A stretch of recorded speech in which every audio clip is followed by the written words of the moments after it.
Honorable Minister, I commend your efforts so far and your boldness, but I also think that your priorities are not people-friendly. Number one, and also certain things. I was on the board of Abuja Investment, of which Abuja Mass Transit is a subsidiary. Those buses, we have done them before, and within a few years, by the time your tenure finishes, all those buses will be dead. In the last 6 years, it was worked on to concession Abuja Mass Transit. Back and forth, FCDA board sat on it. I don't remember the name of the company. They created a committee that recommended to the board to concession those buses. And those people, from what we gather, were going to put smart buses, and they were going to be using CNG. Now, I think that 3 billion could be better used some other way than putting them back in reviving those. And truthfully, we assessed those buses and we were told just a fraction of them can actually be repaired. So you would actually need to buy fresh buses, which it doesn't make sense to do, to buy petrol buses or diesel buses at this point in time. That's one of my observations. Now, the other one, I want to go to the construction of the Millennium and Cultural Center. Sir, I understand that it's a laudable project if we had the money, but I think that right now, where we are in this country in terms of where the people are, they need more intervention. When these projects are seen being built, it just does not sit well with them because they don't benefit from it. They just see it as things we, the elites, do for our own self-aggrandizement or satisfaction or whatever. I really feel the budget, finishing all those other roads, I commend you, but those two projects, the cultural center and the rehabilitation of the buses, I would like you to do a rethink on them. Thank you. What is their own priority? Government determines what's priority. We did not award this job. We cannot allow projects awarded by government to be abandoned. That's a waste of funds itself. You mean we started the project, spent about 40 billion, and then we'll abandon the project? That is not a priority. Cultural center for tourism, for even our own children to go and see. Most of us will travel overseas and go to the museum, cultural center. Oh, look at how this is, look at what this is. I think that is a priority for this country. It is a priority. And it's a revenue source for the country. It's a revenue source for the country. I do not, with all due respect, I do not agree that this is not a priority. If we can spend, if we will go and spend 40 billion naira starting a project, then midway, we'll come back to abandon that is not a priority. That's not correct. It's not only rich people that will go and visit those areas. It's not correct. You take school children to go and see the area. Some of them will tell their parents, we want to go there and see this and look at this. And anything that will create money for government cannot be something that is not a priority. Two, you talk about buses. I want to also inform.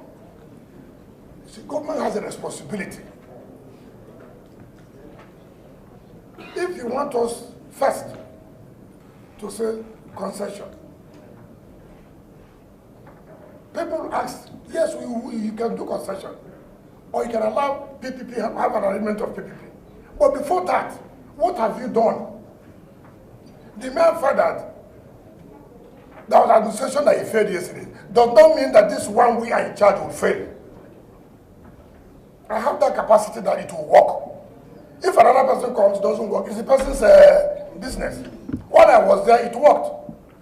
What you're talking about, Abuja investment, do you know the amount of litigation we have on all those concessions and the rest of it? Fine. It is not an easy thing. It's not, we are going to arrangement with PPP, but before that arrangement is put in place, government must also do something. At least to reduce the level of suffering.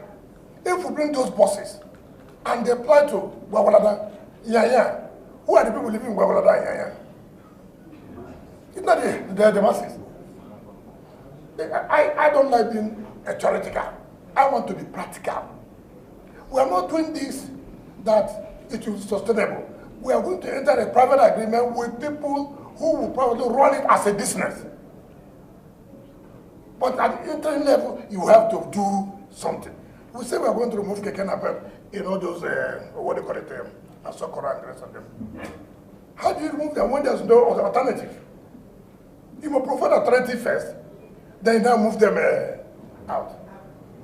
All we're providing cannot be enough, but we must do something before the private-public partnership succeed. It's not an easy thing. How many people, before even the private people come, most of them look at the profit. Nobody will come and run it if it's not going to make enough money. There are people who have reason to talk about CNG, this and that. We're going to enter into all those things. But for now, you are entering into a Christmas period. What will happen?